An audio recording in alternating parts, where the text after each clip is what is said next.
इस सेक्शन में हम बात करेंगे डेट क्लास के बारे में।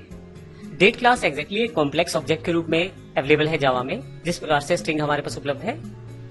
डेट क्लास काफी सारे मेथड्स हमें प्रोवाइड करते हैं जिससे हम डेट्स के ऊपर कार्य कर सकते हैं। हम डेट क्लास के साथ कौन कौन से मेन कार्य कर सकते हैं, 3 पॉइंट दिए गए हैं। सबसे पहले हमें यदि करंट डेट और टाइम को जानना है तो हम डेट क्लास का प्रयोग करेंगे। यदि हम डेट्स को कंपेयर करना चाहते हैं तो डेट फॉर्मेट, डेट क्लास और कंपेयर टू मेथड, इनका प्रयोग करके डेट्स को कंपेयर भी कर सकते हैं। इसके अतिरिक्त हमारे पास ग्रिगोरियन कैलेंडर अवेलेबल है अलग से क्लास के रूप में जावा में, जिससे हम डेट टाइम को सब्सट्रैक्ट भी कर सकते हैं और ऐड भी कर सकते हैं। लेकिन इन सबको समझने के लिए हम सबसे पहले डेट एग्जाम्पल डॉट जावा को समझते हैं। यहाँ हमने एक एग्जाम्पल लिया है डेट क्लास के ऑब्जेक्ट का, जिसके साथ आप डेट और टाइम प्रिंट करवा सकते हैं और यह आपके पास आपके सिस्टम के अकॉर्डिंग करंट डेट और टाइम रिप्रेजेंट करेगा। किस प्रकार से हम डिस्प्ले करवा सकते हैं आइए देखते हैं। सबसे पहले आप डेट क्लास का एक ऑब्जेक्ट क्रिएट करते हैं, जैसे मैंने यहाँ डेट क्रिएट किया है, न्यू डेट। इसके पश्चात आप ये जो डेट क्लास है ये डायरेक्टली आप इसको आउटपुट में प्रिंट नहीं करवा पाएंगे, इसके लिए जरूरी है कि आप इसको स्ट्रिंग में कन्वर्ट कर लें। तो जैसा स्ट्रिंग्स के लिए हमने लास्ट सेशंस में भी देखा था कि टू स्ट्रिंग मेथड से आप किसी भी डिफरेंट टाइप की डेटा टाइप को आप स्ट्रिंग में कन्वर्ट कर सकते हैं। तो डेट डॉट टू स्ट्रिंग आप जैसे ही ये प्रयोग करते हैं तो आपके पास जो डेट वैल्यू उपलब्ध है वो अब आपकी string as a string represent होनी शुरू हो जाएगी।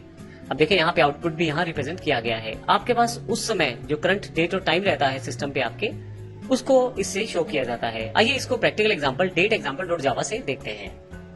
यहाँ मेरे पास काफी सारे प्रोग्राम यहाँ लिस्ट में दिए गए हैं। यहाँ से मैं डेट एग्जांपल डॉट जावा का ओपन कर लेता हूँ। देखिए इसमें मैंने कुछ ज्यादा खास नहीं किया है, सिर्फ डेट एग्जांपल क्लास बनाई है, फिर उसी तरह से डेट क्लास का एक ऑब्जेक्ट बनाया है और उसको प्रिंट करवाया है। स्ट्रिंग में कन्वर्ट करवाकर प्रिंट करवाया गया, ये जरूर ध्यान रखिएगा।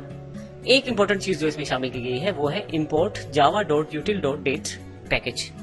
यदि आप ये पैकेज इंक्लूड नहीं करेंगे तो आपके पास एक एरर रहेगा। मैं इसको यहाँ से क्लियर कर देता हूँ। मैंने यहाँ से इसे डिलीट कर दिया है और अब आप देखें डेट क्लास के साथ यहाँ एक एरर है। माउस लेके जाएंगे, date can not be resolve to a type, ये एक एरर यहाँ पे शो किया जा रहा है। अब ऐसे एरर्स को वर्कआउट करने के लिए मान लीजिए आप कोई ऐसा क्लास इंट्रोड्यूस करते हैं अपनी जावा के प्रोग्राम में जिसके पैकेज की जानकारी अभी आपको नहीं है, तो एक तरीका है आप नेट पे सर्च कर सकते हैं। दूसरा सबसे बेस्ट ऑप्शन एक्लिप्स में जो है, आप यहाँ सबसे लास्ट में कर्सर रखें और कंट्रोल के साथ आप स्पेस बार दबाएं। आपके पास उससे रिलेटेड ऑप्शन अवेलेबल हो जाएगी कि ये किस पैकेज से रिलेटेड क्लास है। जैसे मेरे पास यहाँ से पता लग रहा है java.util से क्लास से, इस पैकेज से रिलेटेड मेरे पास ये डेट क्लास अवेलेबल है। मैं डबल क्लिक करूंगा इसे तो आप देखेंगे ऊपर की तरफ ऑटोमेटिकली जावा उस पैकेज को इंपोर्ट कर देगा। हालांकि अभी तक हमने पैकेजेस की जानकारी नहीं ली है, लेकिन आपको यहाँ मैं ब्रीफ में बता देता हूँ कि पैकेजेस का अर्थ एक तरह से कलेक्शन ऑफ क्लासेस से है। तो इस util.date जो पैकेज है आपका, उसमें डेट क्लास की पूरे के पूरे मेथड्स और उनकी डिस्क्रिप्शन दी गई है। तो इसको मुझे इंक्लूड करना जरूरी है। तो इस तरह से मैंने इसको इंक्लूड कर लिया है। अगर मैं इसको एग्जीक्यूट करूं यहाँ से और आप नीचे की तरफ देखेंगे तो इस समय जो मेरे पास डेट टाइम है मेरे सिस्टम पे, उसको रिप्रेजेंट किया जा रहा है। तो इस तरह से हमने देखा इस तरह किस प्रकार से हम डेट को शो कर सकते हैं। नेक्स्ट सेक्शन में हम देखेंगे कि डेट को कंपेयर किस प्रकार से किया जा सकता है। धन्यवाद।